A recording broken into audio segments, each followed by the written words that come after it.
Okay, next topic जो हमारा है वो है इकोसिस्टम। ठीक है, इकोसिस्टम ये एक ऐसा सिस्टम जिसमें लिविंग और नॉन लिविंग थिंग्स आपस में कोऑर्डिनेट करके एक दूसरे के सहारे जीवित रहती हैं, लाइव करती हैं, क्या कहते हैं उसको, सर्वाइव करती हैं। मीन्स यहाँ पे आप सीधे से मतलब निकालिए, इकोसिस्टम एक ऐसा सिस्टम है जहाँ पे लिविंग और नॉन लिविंग थिंग्स आपस में कोऑर्डिनेट करती हैं। ठीक है ना, जैसा कि आपको मैंने एनवायरनमेंट बताया था। ओके, कोऑर्डिनेट करती हैं और ये एक सेल्फ सस्टेनिंग यूनिट यानी कि एक ऐसा सिस्टम जो अपने आप को संभाल सकता है। मुझे पता है आपको कन्फ्यूज़न है, इसलिए मैंने यहाँ पे 2 डेफिनेशंस लिखी हैं, आप ध्यान से देखो। एन इकोसिस्टम इसे जोग्राफिकल एरिया, कोई भी एरिया, जोग्राफिकल एरिया मतलब कोई, जोग्राफी मतलब क्या है यार, ठीक है ना, कोई लैंडस्केप, कोई जगह, किसी भी बात के, फॉरेस्ट की बात कर ले, ग्रासलैंड की बात कर ले, मीडो की बात कर ले, कोई भी जोग्राफिकल एरिया, कोई भी, वेयर प्लांट्स एनिमल्स, ठीक है, प्लांट्स एनिमल्स किस में आ गए, लिविंग ऑर्गेनिजम्स में आ गए, एंड अदर ऑर्गेनिजम्स यानी कि माइक्रो ऑर्गेनिज्म, डिकम्पोजर्स, बैक्टीरिया वगैरह भी लिविंग ऑर्गेनिज्म में ही आते हैं, as well as weather and landscape. Weather में क्या क्या हो सकता है, यानी कि उसी पर्टिकुलर जगह का टेम्परेचर, ठीक है ना, टेम्परेचर, ह्यूमिडिटी, ठीक है ना, इसके अलावा लैंडस्केप मतलब कि वहाँ पे सॉइल, ठीक है ना, उसके अलावा और नॉन लिविंग थिंग्स की बात करें, water, soil, water, mineral elements, inorganic elements like carbon dioxide, ठीक है ना, नाइट्रोजन, फास्फोरस, ये सब आपस में कोऑर्डिनेट करते हैं, यानी कि work together to form a bubble. थोड़ी पोयम हो गई यहाँ पे, अ बबल, जिंदगी का बुलबुला फूटा, ऑफ लाइफ। ठीक है, मैं फिर से डेफिनेशन रिपीट कर रहा हूं। An ecosystem is a geographic area where plants, animals and other organisms as well as weather and landscape, ये तो आ गए बायोलॉजिकल वर्ल्ड में, और ये आ गए नॉन लिविंग थिंग्स में। वेदर, लैंडस्केप वर्क टुगेदर, साथ में काम करते हैं, to form a bubble of life is known as ecosystem. I hope कि ये डेफिनेशन आपके लिए हेल्पफुल हो। ठीक है, तो ये क्या है आपका, नॉन लिविंग थिंग्स और लिविंग थिंग्स आपस में कोऑर्डिनेट करते हैं। इसका सबसे बढ़िया एग्जांपल पता है क्या, प्लांट्स। देखो, इकोसिस्टम चाहे कोई भी हो, ठीक है ना, यानी कोई भी एरिया हो, चाहे वो माउंटेन्स हो, चाहे वो क्रॉप फील्ड हो, चाहे फॉरेस्ट हो, सी हो, पॉन्ड हो, कुछ भी हो, सनलाइट का इनपुट, जो पॉइंट मैंने यहाँ पे रखा है, किसी भी इकोसिस्टम को चलते रहने के लिए, उस इकोसिस्टम में जितने भी ऑर्गेनिज्म हैं उनको सर्वाइव करने के लिए जो सबसे जरूरी है वो है सनलाइट। ठीक है ना, सनलाइट आना जरूरी है, वरना कोई इकोसिस्टम वर्क नहीं करेगा, क्योंकि सनलाइट क्या है, बेसिक है, सनलाइट के बिना तो पॉसिबल ही नहीं है, क्योंकि सनलाइट पे डिपेंड करते हैं प्रोड्यूसर्स, प्लांट्स, और हम सब जितने भी ऑर्गेनिजम्स हैं सब डायरेक्टली इनडायरेक्टली इस पर डिपेंड करते हैं, प्लांट्स पे डिपेंड करते हैं। तो सनलाइट का इनपुट बहुत जरूरी है किसी भी तरह के इकोसिस्टम में, चाहे वो माउंटेन हम ले लें, चाहे कोई क्रॉप फील्ड यानी खेत ले लें, फॉरेस्ट ले लें, पॉन्ड ले लें, एक छोटी सी पानी की बूंद भी अपने आप में एक इकोसिस्टम हो सकती है। ठीक है, एक छोटी सी पानी की बूंद भी अपने आप में एक इकोसिस्टम हो सकती है, क्योंकि उसके अंदर माइक्रो ऑर्गेनिजम्स होंगे, हो सकता है उसके अंदर ऐसे माइक्रो ऑर्गेनिज्म भी हों जैसे कि ऑटोट्रॉफिक बैक्टीरिया, कुछ ऐसे बैक्टीरिया जो अपना खाना खुद बना सकते हैं। तो एक छोटी सी बूंद भी एक बहुत ही स्मॉल इकोसिस्टम हो सकती है। इसके अलावा बड़े बड़े सागर, बड़े बड़े माउंटेन्स, क्रॉप फील्ड, फॉरेस्ट, ये सब भी क्या हो सकता है, ये सब क्या है, एक इकोसिस्टम है। ठीक है ना, अलग अलग इकोसिस्टम्स हैं। और दूसरी डेफिनेशन देख लेते हैं, अगर ये समझ में आई हो तो, all the plants and animals in a particular area, जैसे कि मैंने पर्टिकुलर एरिया तो लिया, माउंटेन अपने आप में एक पर्टिकुलर एरिया है क्योंकि वो माउंटेन्स हैं, सी माउंटेन से बिल्कुल अलग है। ठीक है, क्रॉप फील्ड अलग चीज होती है, ठीक है, फॉरेस्ट अलग होते हैं, पॉन्ड अलग होता है, सबके सब अलग अलग हैं। तो all the plants and animals in a particular area, area चाहे कोई भी तरह का हो, कोई भी पर्टिकुलर एरिया हो, ठीक है, considered together with their surroundings. ठीक है ना, यहाँ पे क्या प्लांट्स एंड एनिमल्स क्या हो गए, लिविंग ऑर्गेनिजम्स का एग्जाम्पल हो गए। उसके अलावा किसके साथ टुगेदर उनको कंसर्न किया गया, किसके साथ उनको रखा गया, विद देयर सराउंडिंग, जहाँ सराउंडिंग क्या होगी, नॉन लिविंग चीजें।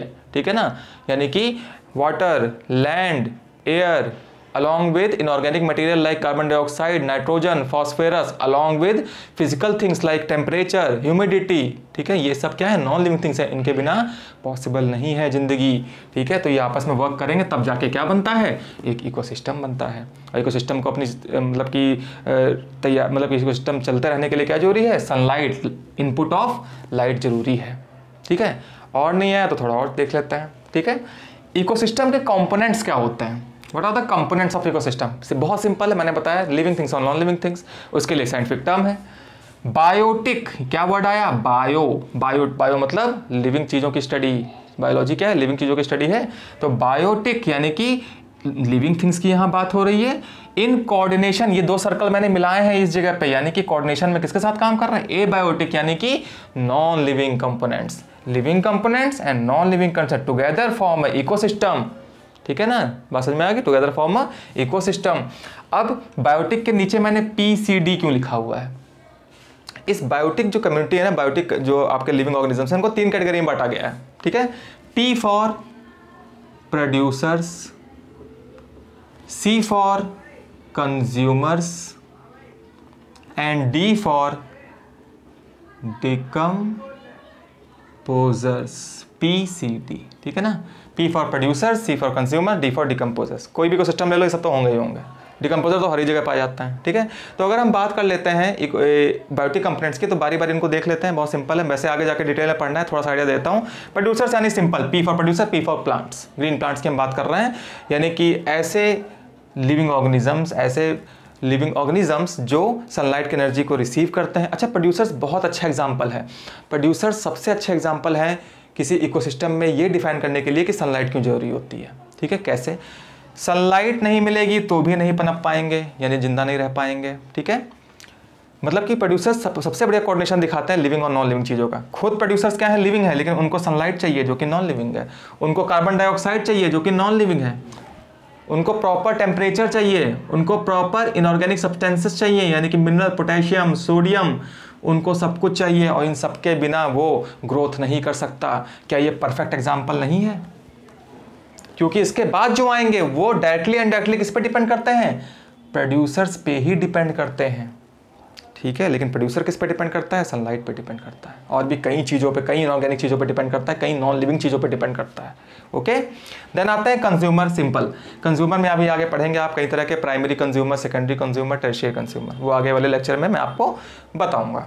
कंज्यूमर्स यानी कि जो कंज्यूम करते हैं, प्रोड्यूसर्स क्या है, producers are those organism which can make their own food with the help of simple inorganic substances, sunlight.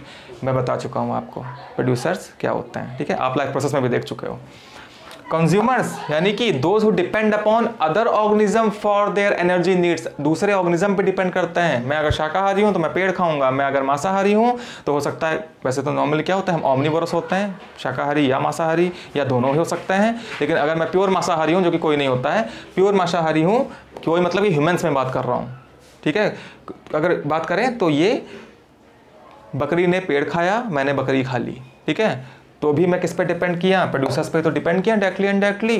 बात समझ में आ गई। देन लास्ट में डिकम्पोजर, एक बहुत ज़रूरी हिस्सा हमारे इकोसिस्टम का, बहुत बहुत ज़रूरी।